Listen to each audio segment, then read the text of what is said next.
why America feels like it's slowly becoming a debt city. And what I mean by this is I believe our society, it just feels like everyone needs to just be in debt just to be in debt to enjoy life. And I feel like that's one of the biggest problems in our society is not just the fact that, people just don't know what to do with money, but also too some people it's like they find themselves in so much debt. And I'm like, I know people want to enjoy life, and I know that, and I'm not going to sit here and say that, oh, people shouldn't enjoy life whatsoever. But the thing is, if you have to put yourself in debt to enjoy life, how can you enjoy life 10, 20, 30 years down the road when you put yourself in such a big hole? As a 26-year-old, I got lucky, because I went to college and I only found myself in like $20,000 worth of student loans, but most of it was federal. So it's like most of it is loans that eventually I can afford to pay off. And eventually, my mom died in 2020, but eventually I will be able to pay off this debt just because I have enough in savings to where if I wanted to pay it off, I could.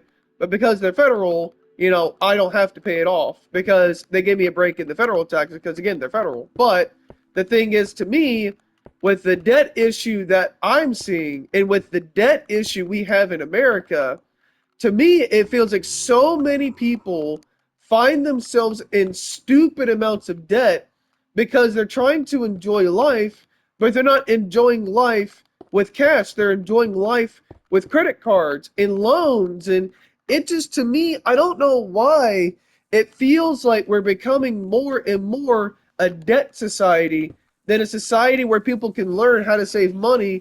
And then once you save enough money, then you can go enjoy life. And it's just like, in me and my childhood, it's like, you know, I didn't grow up with a lot of money, but even then, my mom taught me that if you want something, you got to save your money. And then once you save your money, then you go buy something. Not, well, if you want something right now, you can use a credit card to buy it, and then you can use the minimum monthly payment thing to pay down the debt. But the thing is, that's another problem is if you minimum monthly payment your life, what's going to happen is you're going to wind up racking up so much interest to where it's going to take so freaking long to pay all that off.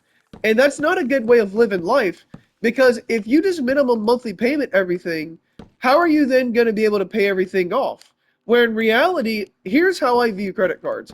And I have a credit card myself and I'm caught up on it. Like, the times I use my credit card are just if I want to use it to build my credit. Because again, I'm 26 and I don't really have that much debt. I just have student loans and I have the one credit card, but I've already fully paid it off. So I have literally no credit card debt. And the reason why people need to understand this about credit cards is you need to think of it like a debit card, which is if you have the money, that's when you should really use a credit card. Is be thinking about, are you actually able to pay this thing off in a month's time or whenever your credit card bill gets there?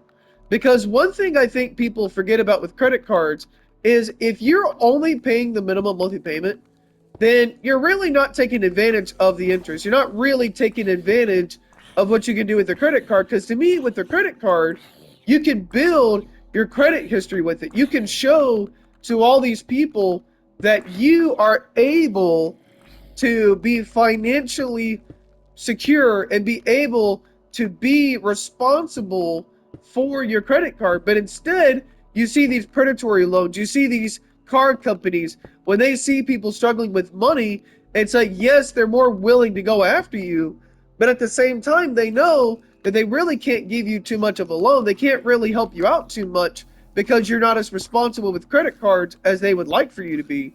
And it's just like with the house, it's like, I feel like so many people are screwing themselves out of a financial future just because they don't know how to use credit cards, or they see these credit cards and it's like, oh, well, I get like a $3,000 credit limit. That means I have $3,000 worth of free money when it's not free money. It's temporary money. And eventually you have to pay it back. And again, I just feel like one of the biggest things of our society that I feel like so many people miss out on is how to use credit cards responsibly, and to then be like, well, how then can I pay it off in full?